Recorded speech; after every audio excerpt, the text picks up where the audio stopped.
Découvrez NutriTV, la première plateforme vidéo dédiée à la santé intégrative, à la prévention et à la nutraceutique. Des masterclass exclusives animées par des experts reconnus, des émissions et reportages pour mieux comprendre votre corps et les avancées scientifiques. Micronutrition, actifs de santé naturelle, techniques de bien-être. NutriTV, c'est aussi des entretiens inspirants avec des personnalités visionnaires et engagées. Un accès illimité pour seulement 7,99 € par mois. Apprenez, inspirez-vous et enrichissez vos connaissances pour une meilleure santé. Abonnez-vous sur www.nutritv.fr. Cette émission vous est présentée par Nutrilogix, laboratoire engagé auprès des professionnels de santé. Nutrilogix offre des solutions naturelles, innovantes et durables pour que chacun vive en pleine santé et en équilibre dans son environnement.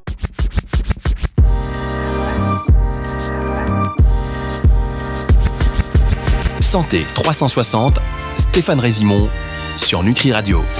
Bonjour Stéphane. Salut. Stéphane Résimon, c'est votre nouveau rendez-vous de la rentrée avec Nutri Radio. On est ravis de vous accueillir cette saison. Vraiment, ça fait énormément de plaisir. On est en distanciel, j'espère que la connexion sera bonne, mais Stéphane Résimon, si vous ne le connaissez pas, c'est un chirurgien ORL qui est spécialisé en microchirurgie. Vous êtes en plus hyper au point sur l'hormonologie, on va en parler, mais sur plein d'autres choses. Vous êtes un médecin tout-terrain et c'est pourquoi on a appelé cette émission d'ailleurs Santé 360. Ça vous va bien? Ça me plaît beaucoup. Et alors, Stéphane Résimon, votre réputation de spécialiste vous précède et aussi, on dit que vous avez un bon caractère, vous êtes un bon client radio, média, vous avez aussi une chaîne YouTube qui cartonne. Donc on est d'autant plus ravis de vous accueillir. On va remercier notre partenaire sur ces émissions, bien évidemment, sans qui on ne pourrait rien faire. Donc cette émission, avec Nutrilogix, qui est un laboratoire engagé de professionnels de santé et qui vous offre des compléments alimentaires efficaces. Voilà, avec une nouvelle vision de la santé, on les salue. Alors, on va parler de plein de choses avec vous tout au long de cette saison sur Nutri Radio, mais auparavant, j'ai fait une petite bio assez rapide, il y a plein de choses à dire. Comment vous êtes arrivé à vous spécialiser sur l'hormonologie? Est-ce que vous êtes aussi acupuncteur, chirurgien? Expliquez-nous un peu votre parcours, qu'on fasse connaissance plus amplement avec l'homme. Alors, en gros, j'ai une vue à 360 degrés sur la médecine, c'est-à-dire que j'estime que la médecine c'est un puzzle et au plus on a de pièces du puzzle, au plus c'est facile de reconstruire une bonne santé à un patient qui est en face de soi. Et à la base, moi je suis très chirurgien, donc j'ai fait l'ORL, j'ai spécialisé en chirurgie cervico-faciale, donc en cancérologie. J'ai fait pas mal de spécialités en microchirurgie de l'oreille, donc j'ai opéré des centaines d'oreilles moyennes, des osselets, des tympans. Chirurgie endoscopique nasosynusienne, donc j'ai fait beaucoup de cures de pansinusite par endoscopique, chirurgie au laser, du larynx, des Zenker. Enfin là, j'ai fait pas beaucoup de choses pendant des années. Et très rapidement, étant sportif de plus ou moins, je dirais même très bon niveau national en judo, longue distance, course à pied, vélo, je me suis intéressé à la nutrition, donc la nutrition à l'ULB à Bruxelles, l'Université de Bruxelles. C'était Curté qui avait ouvert le cours il y a 35 ans. Et puis, je me suis rendu compte très rapidement que quand la nutrition c'est bien, micronutrition c'est excellentissime, mais à un moment donné on coince, et quand on coince, c'est qu'il y a un problème hormonal qu'on n'a pas résolu. Donc en gros, à la louche, je vais donner un exemple bateau. Si on a une dame de 55 ans qui a pris 20 kilos, qui a plus de libido, qui a des bouffées de chaleur, qui perd ses cheveux, et qui a des problèmes de sécheresse un peu partout, eh bien c'est pas en micronut ou en nutrition qu'on va arriver à la tirer de là. Il faut aller vers l'hormonologie. Et l'hormonologie, on aura l'occasion donc d'en reparler. Sportif de haut niveau, c'est bien, on pourra aussi parler de sport avec vous et de nutrition. Judo, vous avez dit quoi? Judo, course à pied? Voilà, on voulait m'envoyer, quand j'ai 16 ans, on voulait m'envoyer au Japon 6 mois, et j'ai préféré faire la médecine parce que j'ai fait l'école, j'ai eu mon bac à 16, et j'ai dit non, prenez quelqu'un d'autre, moi je fais la médecine. J'aurais aimé voir Teddy Riner contre Stéphane Résimon, moi. Ça aurait été excellent. Ça aurait été quelque chose J'ai aucune chance contre lui. Ah, vous dites ça. D'ailleurs, vous êtes un bel exemple aussi de santé, parce que vous êtes toujours en pleine forme, là. Ça va, je me plains pas, c'est bon. Oui. Alors, on pourra aussi parler d'anti-âge. Je savais que c'était un vrai sujet, la longévité. En ce moment, tout le monde en parle, et c'est une quête, vivre jusqu'à 150 ans. Vous pensez que c'est possible, vous, de vivre bientôt jusqu'à 150 ans, Stéphane? Alors, c'est un doux rêve. J'y crois pas pour l'instant parce qu'on a quand même une limite qu'on appelle la limite de Hayflick, c'est-à-dire que nos cellules sont programmées pour diviser un certain nombre de fois. Et puis après, toutes les cellules qui ont été engendrées par la même cellule initiale, donc les frères et les sœurs, à un moment donné, vont tomber en sénescence, donc parce qu'on a épuisé la longueur des télomères, hein, ces petits bouts des chromosomes qui diminuent à chaque division cellulaire. Et donc je crois que 120, 130, c'est possible. Plus, pour l'instant, j'y crois pas trop. Mais le but, c'est pas de vivre 130 ans. Le but, c'est de vivre peut-être jusqu'à 80, 90, voire 100 en parfaite santé.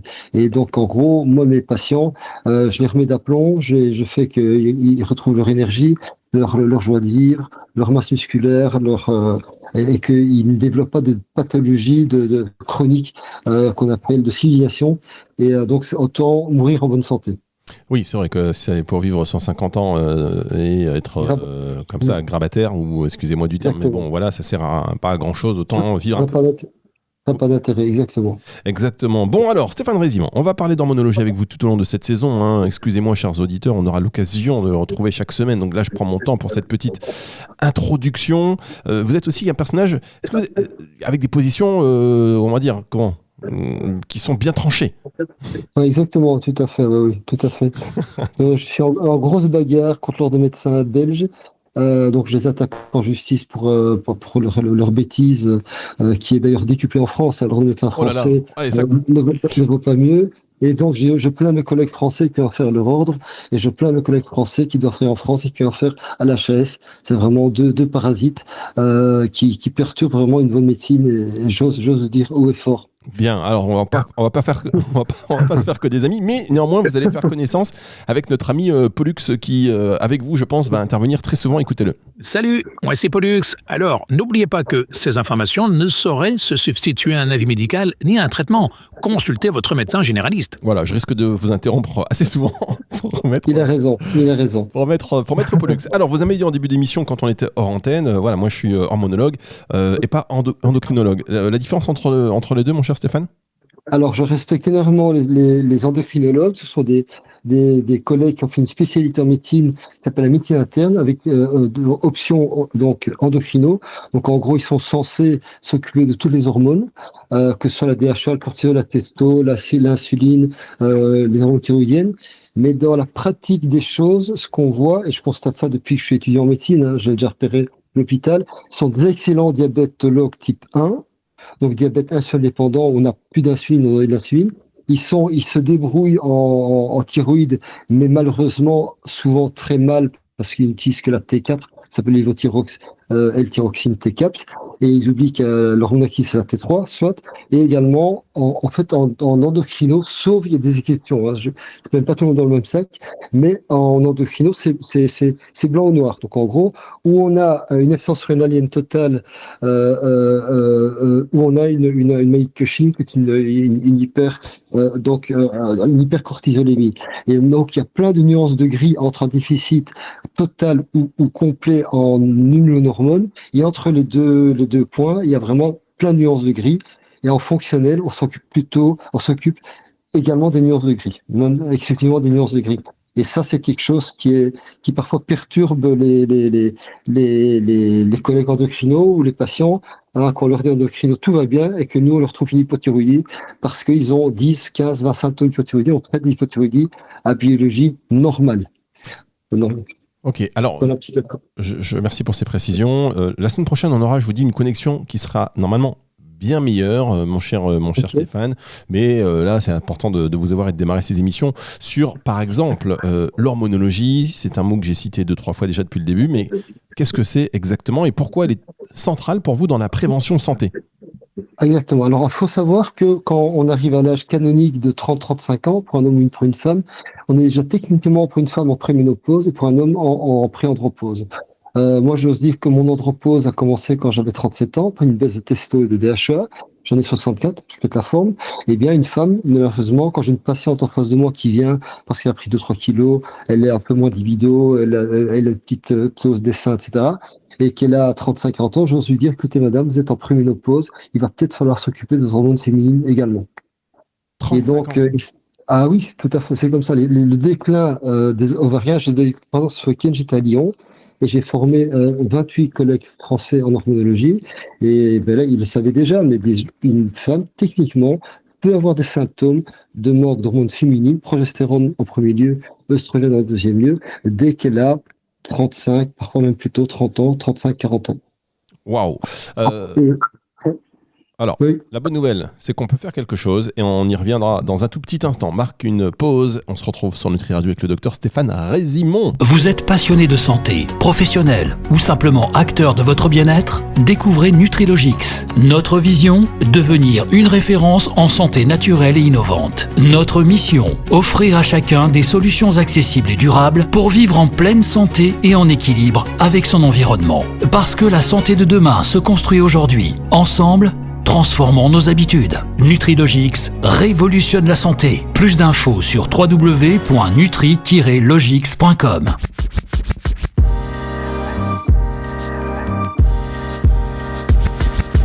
Santé 360, Stéphane Résimon sur Nutri Radio.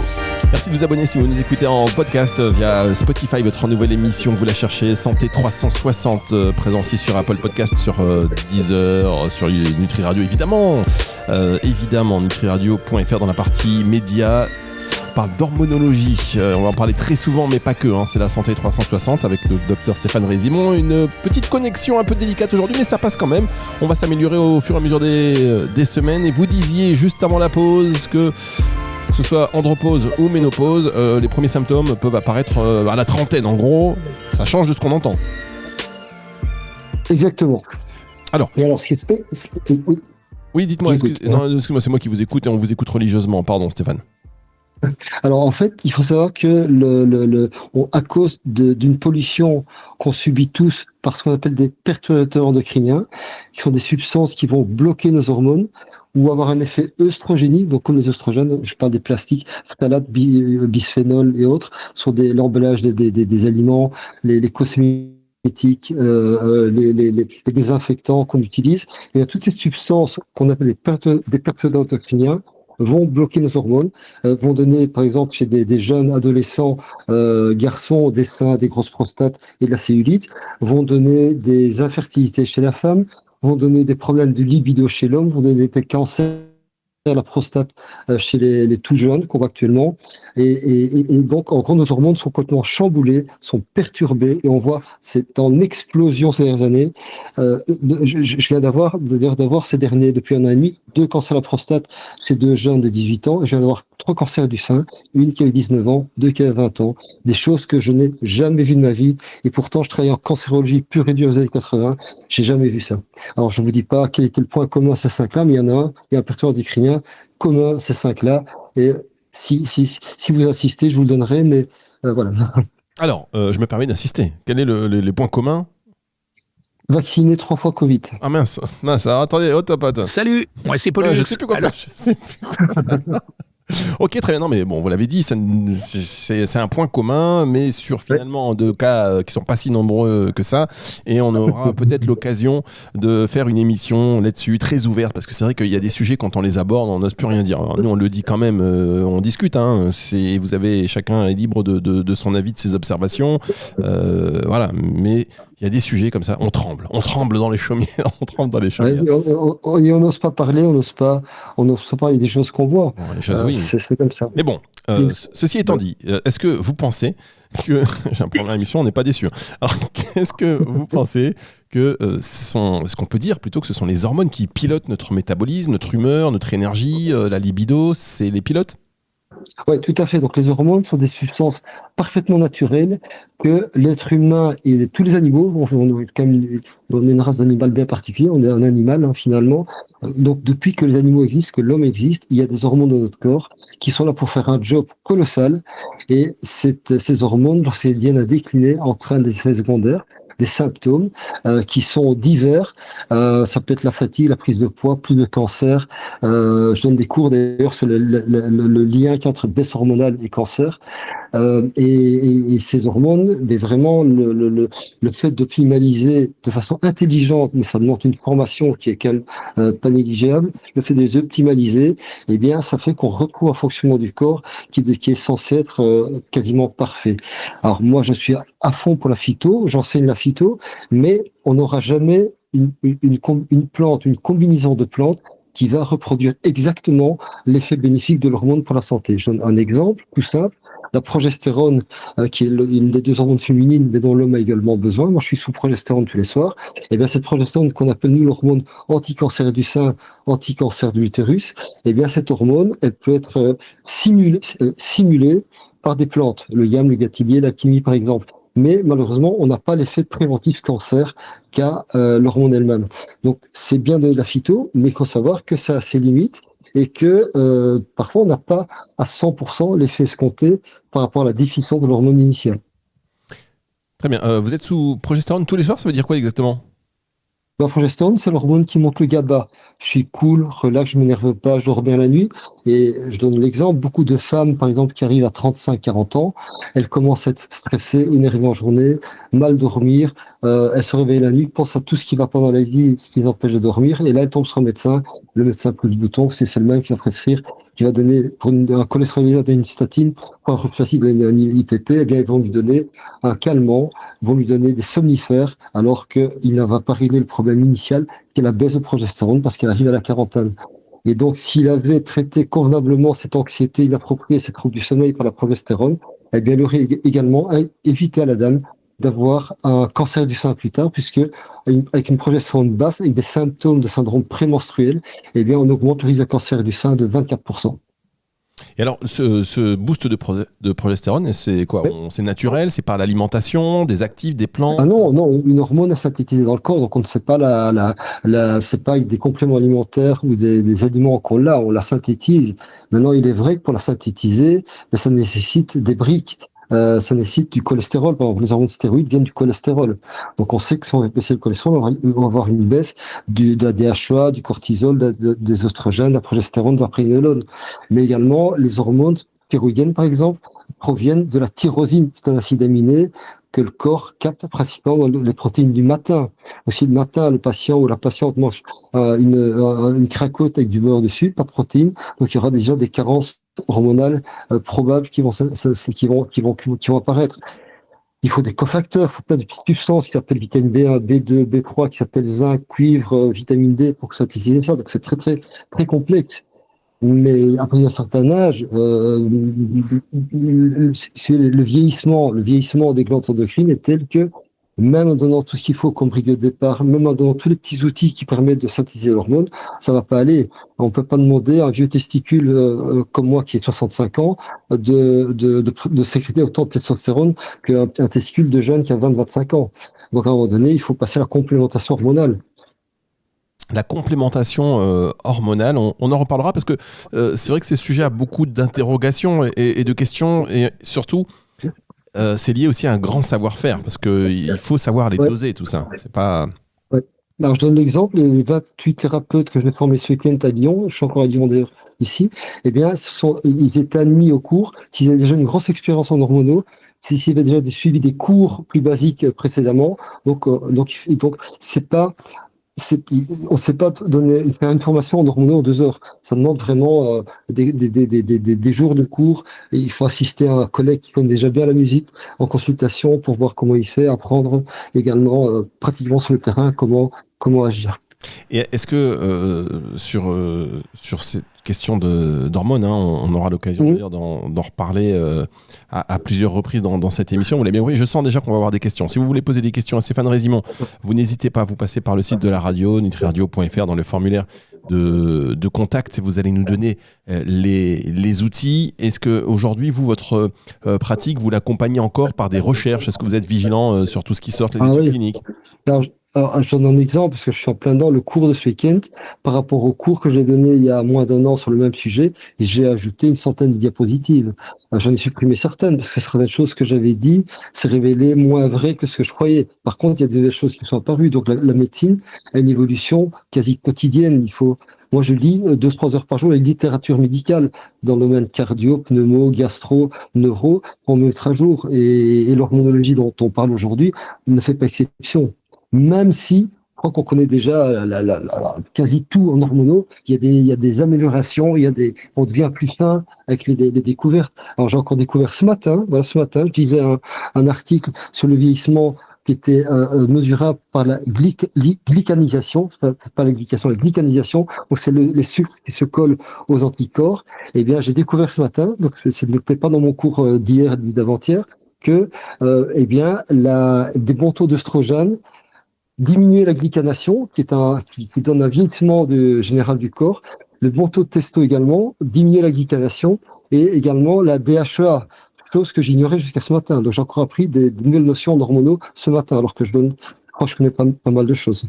Et ben voilà, au moins vous faites des updates régulièrement. Bon, merci, on est ravis vraiment de vous avoir. Je pense qu'on va avoir beaucoup de conversations très intéressantes avec vous tout au long de cette saison. Et je vous le dis, si vous avez des questions, si vous voulez intervenir même dans cette émission pour échanger en direct avec le docteur Stéphane Résimon, vous n'hésitez pas, je vais même vous donner le numéro de téléphone de la radio.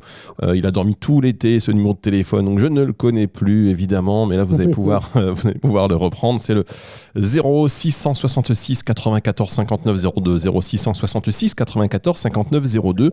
N'hésitez pas à utiliser le WhatsApp pour nous envoyer des messages, un message vocal. Enfin, on est là, on est au taquet. Est-ce que vous êtes au taquet aussi, docteur ? Oui, tout à fait. Et ce qui est bien, c'est que vous, parce que souvent on dit les cordonniers sont les plus mal chaussés, mais vous, au moins, vous pouvez aussi parler de manière empirique.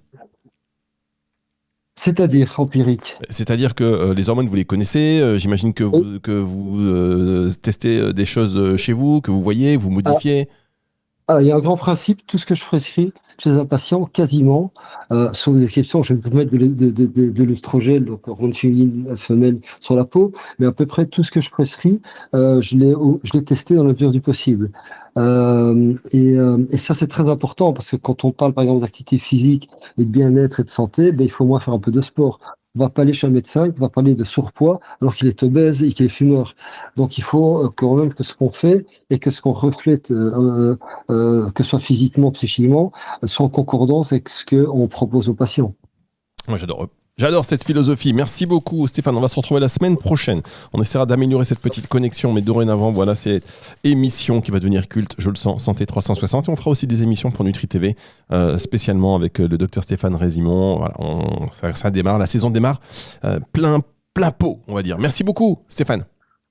Merci. À bientôt. Cette émission, vous la retrouvez en podcast dès maintenant. Si vous venez d'arriver, vous dites, mais qu'est-ce que c'est que ce truc ? Je veux absolument écouter l'intégralité. Si vous allez tout de suite là, parce que les choses sont bien faites.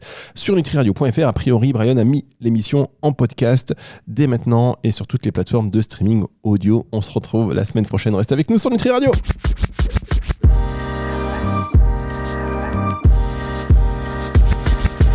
Santé 360, Stéphane Résimon sur Nutri Radio.